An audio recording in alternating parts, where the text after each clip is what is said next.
Amen. Okay, book of James. James chapter 2 is where we will be. Verses 1 through 13. I'm not going to read the whole text right now because we'll read it as we go through it this morning.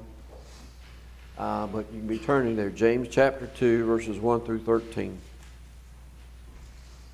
Today's message is called Loving Without Favorites. Loving without favorites. There was a man that wanted to be dismissed from jury duty, but none of his excuses would work. And so on the day of the trial, he asked to approach the bench, and he said, "Your Honor, I must be excused from this trial because I am prejudiced against the defendant." And the judge said, "Oh." And the man said, "Yeah." He said, "I took one look at that man in the blue suit with those beady eyes and that dishonest face, and I thought, he's a crook. He's 100% guilty. So, Your Honor, I can't possibly serve on this jury." And the judge replied, "Get back in the jury box. You're exactly the kind of juror we're looking for, a judge of good character." The man said, "How can you say that?" And the judge said, "Because the man you're pointing at is the defense attorney." There's also a story about a Chicago bank looking for a letter of recommendation on a young man from Boston who was being considered for employment. So they wrote a letter asking for that letter of recommendation from this Bostonian investment house where the young man worked. They couldn't say enough good things about him. And in their letter, they wrote his father was a Cabot, his mother was a Lowell. Further back, there's a blend of Saltonstalls and Peabodys and others of Boston's first family. And his recommendation was given without hesitation. And the bank in Chicago wrote back and said, "We're not contemplating using this young man for breeding purposes. Just for work. Is he competent and a capable worker?" All right. Now, that's two different stories, very different stories. But both of them emphasize the same thing. We tend to make judgments based on our own prejudices. Now, there might be somebody here today saying, "Hold on, preacher, I'm not prejudiced." Okay? Well, just hold on a minute. Let's be totally honest. Prejudice is a problem every generation has had to deal with, and prejudice is a problem every person has to deal with. Now, I say that because our prejudices may be on different things. Some prejudices are based on race, others on wealth or social status, clothing, or it could be anything that we're for or against, but we don't have the facts. And so we're prejudiced. We all have to deal with that. But James today is warning us about favoritism, about that prejudice, about showing favoritism to one over another. So let's dig in and let's get the understanding of what we're talking about. So favoritism, what is it? Well, the Greek word is a compound word that is made up of the idea of face and to receive. Face and to receive. Now, what that means is we make our judgments based on appearance alone. And we've all done that at some point in our lives. We've made a judgment based only on appearance. Okay? So an example. Some time ago, they sent a rather attractive young lady into a pharmacy, and they filmed the whole situation. As they sent her in there, she went to the counter and asked for a particular product. The person behind the counter, without hesitation, said, "Oh, let me show you where it's at." Took her straight down the aisle where that product was. And then she asked for another product, and they said, "Oh, it's over here." And they led her directly to the other product, answered any questions she had, and just treated her great. They took the same young woman, and with the help of some good makeup artist, made her look like a little old lady. And she approaches the pharmacy counter with her walker and goes up to the counter to the same person and asks for the same product. And the person behind the counter, without ever looking up, said, "It's over there on aisle whatever." After some persistence by this woman now looking like a little old lady, the person behind the counter finally took her to the spot and handed her the product. When she asked for the second product, that person behind the counter had just rolled their eyes and said, "It's over there," and walked away. Now, same woman, two different appearances, and based on appearance, not realizing it was the same woman, the person behind the counter acted totally different. But that's exactly what James is talking about in James chapter 2, verses 2 through 4. "For if a man comes into your assembly with a gold ring and dressed in fine clothes, and there also comes in a poor man in dirty clothes, and you pay special attention to the one who is wearing the fine clothes, and say, 'Sit here in the good place,' and you say to the poor man, 'You stand over there,' or 'You sit down by my footstool,' have you not made distinction among yourselves and become judges with evil motives?" That's what favoritism is. That's what prejudice is. That's what making distinction is. So what's wrong with it? I mean, we have to make some distinctions, right? I mean, come on, everybody has to make some distinction. So what's wrong with favoritism? Well, first of all, we make distinctions with evil motives. Roderick Ice, in his commentary, says you are guilty of creating a distinction where God has made none, and you are guilty of allowing evil motives to influence you. And then he goes on to say, these are the things that destroy the unity of Christian worship. We can't make distinctions between people based on appearance, based on something that we don't have all the facts about, something that we don't really know what we're deciding about. We can't do that. All right? In Matthew chapter 7, Jesus said, "Do not judge so that you will not be judged.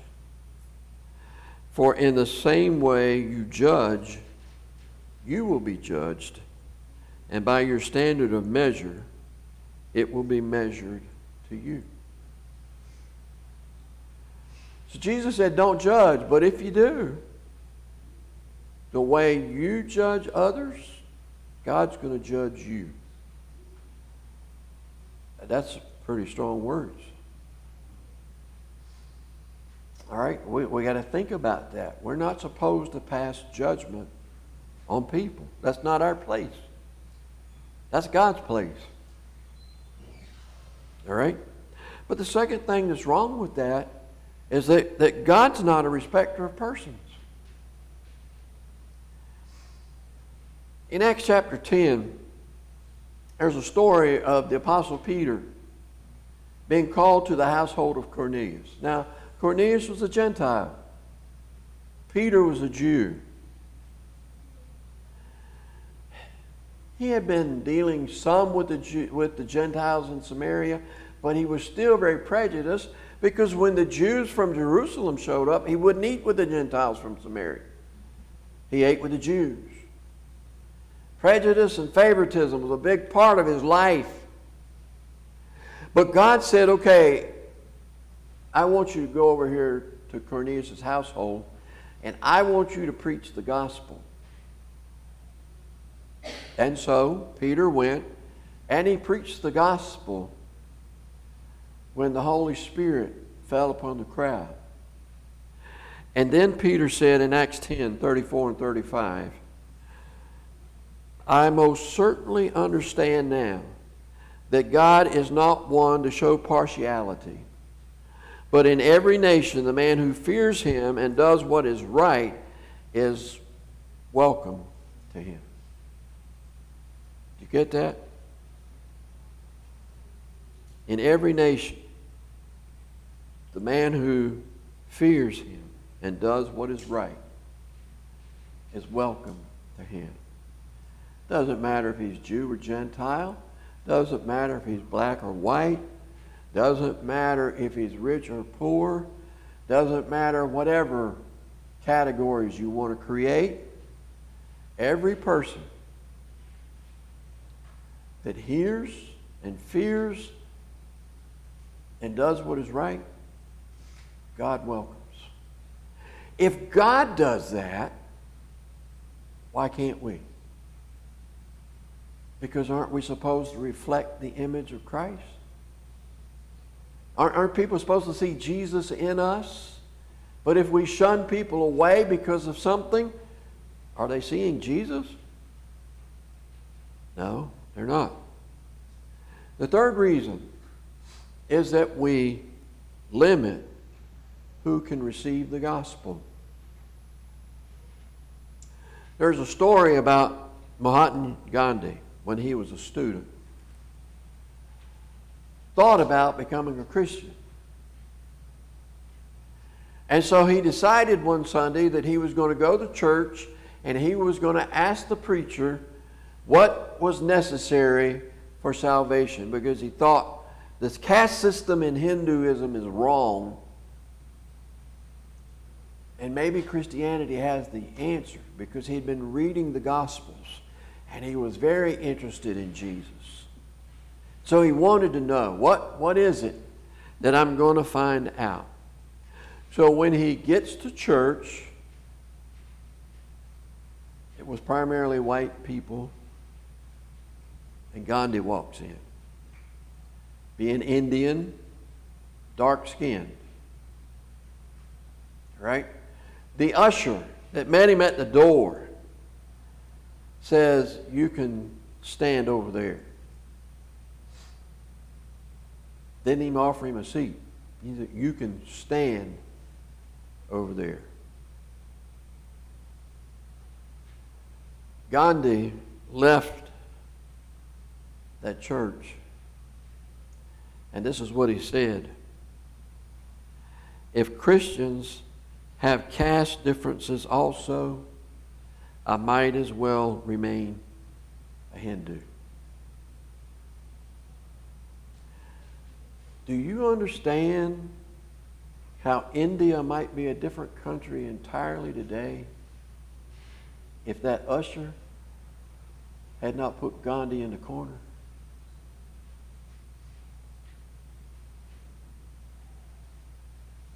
Hinduism might not be near as big as it is today with the influence that man had. And I had the privilege when we were in India to go to that last place Gandhi lived for the last week of his life, and to see he only had like 6 things in his possession. That was it that he owned. But to see the words that he said,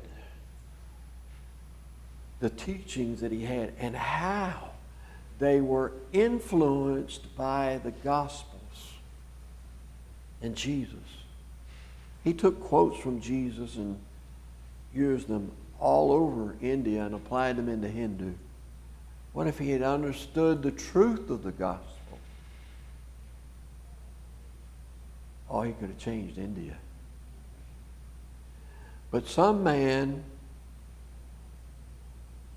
just decided, based on appearance, that he needed to stand in a corner and not have a seat in a church service that day. Folks, that's wrong. And I wouldn't want to be in that man's shoes when I stand before the Lord. Remember what Jesus said? The measure you use to judge is going to come back to you.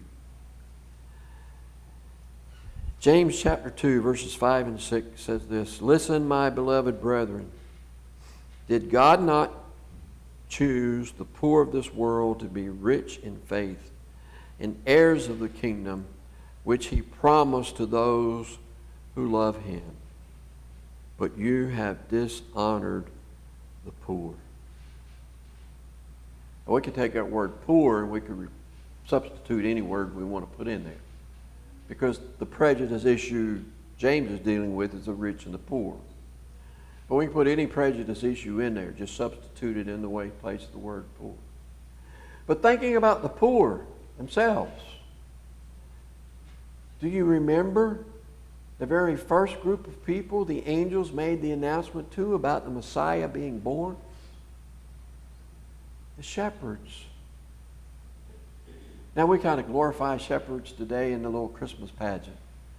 But shepherds were dirty. They smelt bad.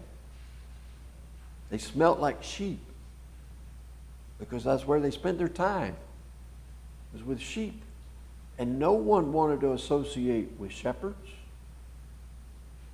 They were very prejudiced towards shepherds. But the very first group of people God chose to make the announcement to were shepherds. Does that say something to us? We have to be careful about making judgments based on appearance. Third, the favoritism. What's the solution? What's the solution? James 2:8 says this, "If you really fulfill the royal law stated in the Scripture, love your neighbors yourself, you are doing well." James says that's the solution. Love your neighbors, you love yourself. Number one, who's your neighbor? Well, everybody's your neighbor. Right? Doesn't matter if they're rich, poor, black, white, whatever. Everybody's your neighbor. Love your neighbor as you love yourself. James says that's the royal law. Jesus said it this way in Matthew chapter 7. "In everything, therefore, treat people the same way you want them to treat you. For this is the law and the prophets." Same statement, worded a little bit differently. But treat people the way you want them to treat you. So be kind to people. All people. Whatever their status. Be good to all people. All right? But then in Leviticus 19, the Old Testament law says it this way: do not seek revenge or bear a grudge against your people, but love your neighbor as yourself. I am the Lord. The Old Testament law said the same thing.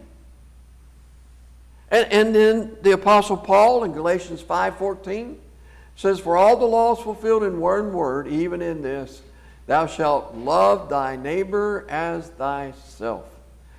Do you get the idea from the beginning to the end? God says, love your neighbor as you love yourself. That principle has never changed. Love your neighbor as you love yourself.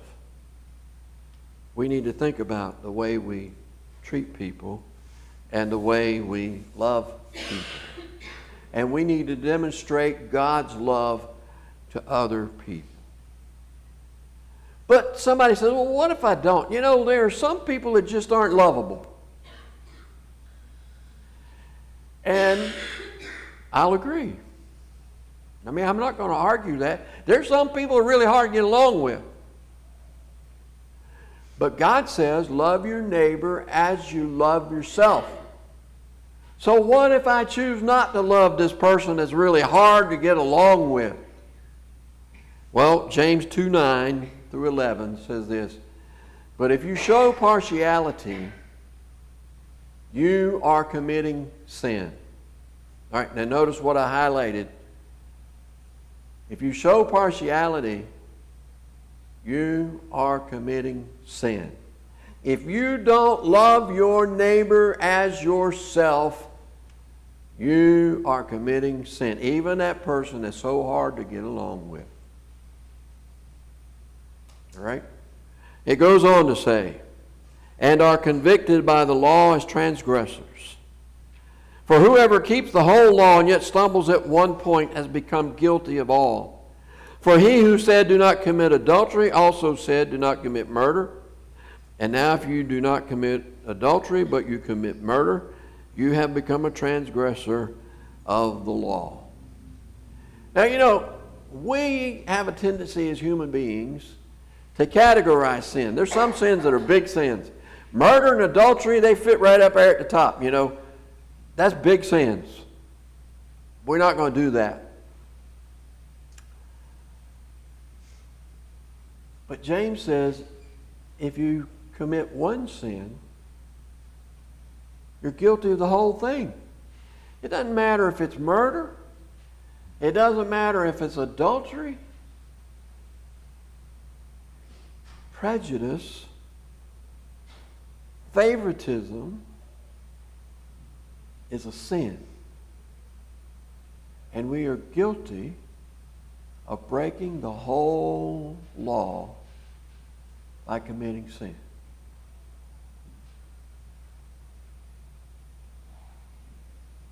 We can't show favoritism,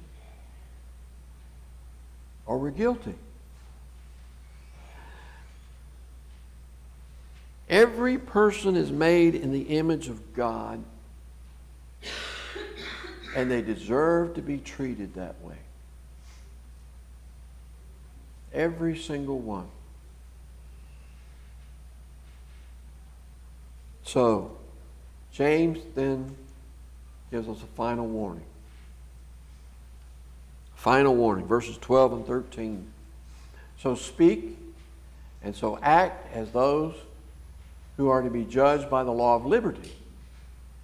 For judgment will be merciless to the one who has shown no mercy. Mercy triumphs over judgment.